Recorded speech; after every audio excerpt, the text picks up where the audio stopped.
Basically हिकिड़े पूरे इदारे खे जहिड़े लफ़्ज़नि सां कोठियो वियो आहे ऐं जे शदोमत सां वज़ीर साहिबान सभु जा सभु ॿाहिरि निकिरी आया आहिनि। जी हा।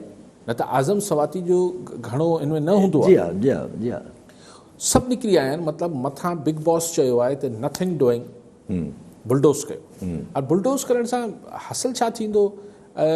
ईअं कानून ठही वञण सां अगरि कानून क़बूलजी वञनि त पोइ त अलाए छा छा ज़ौलक बि अलाए छा कानून ठाराया, पर कानून उहो ई हूंदो आहे जंहिंखे मञता मिले, जंहिंखे क़बूलियत मिले। ही इलेक्शन खां पहिरीं 2023 जी इलेक्शन कॉन्ट्रोवर्शियल थिए पई।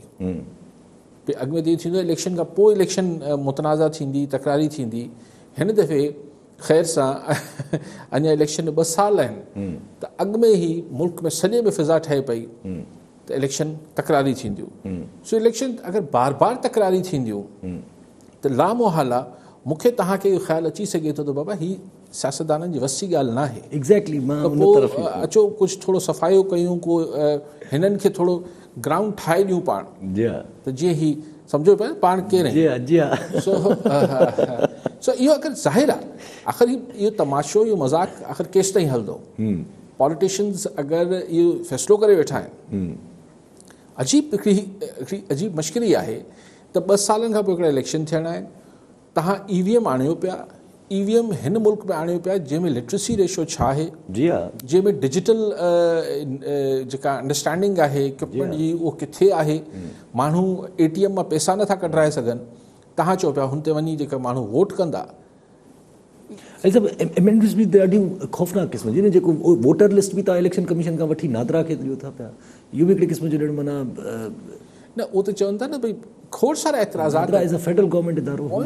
पॉइंट इज़ कि ॾिसो बहस जेको ही फवाद चौधरी करे पियो त भई कानून ठाहिणु पार्लियामेंट जो कमु आहे, इलेक्शन कमीशन खे हुन ते अमल कराइणो आहे, ठीकु थी वियो। पर इलेक्शन फेयर थींदा या न थींदा इन जी ज़िम्मेवारी कंहिंजी आहे? उहो इलेक्शन कमीशन जी आहे।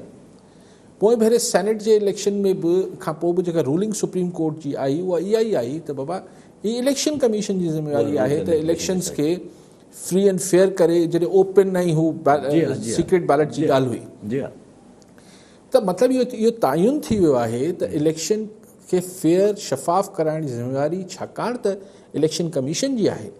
तंहिंजे करे कानून ज़वाबित बि जेके आहिनि हुनजी मंशा ऐं हुनजी सलाह सां थियणु खपनि, अगरि हुनजी मर्ज़ी न बि चऊं।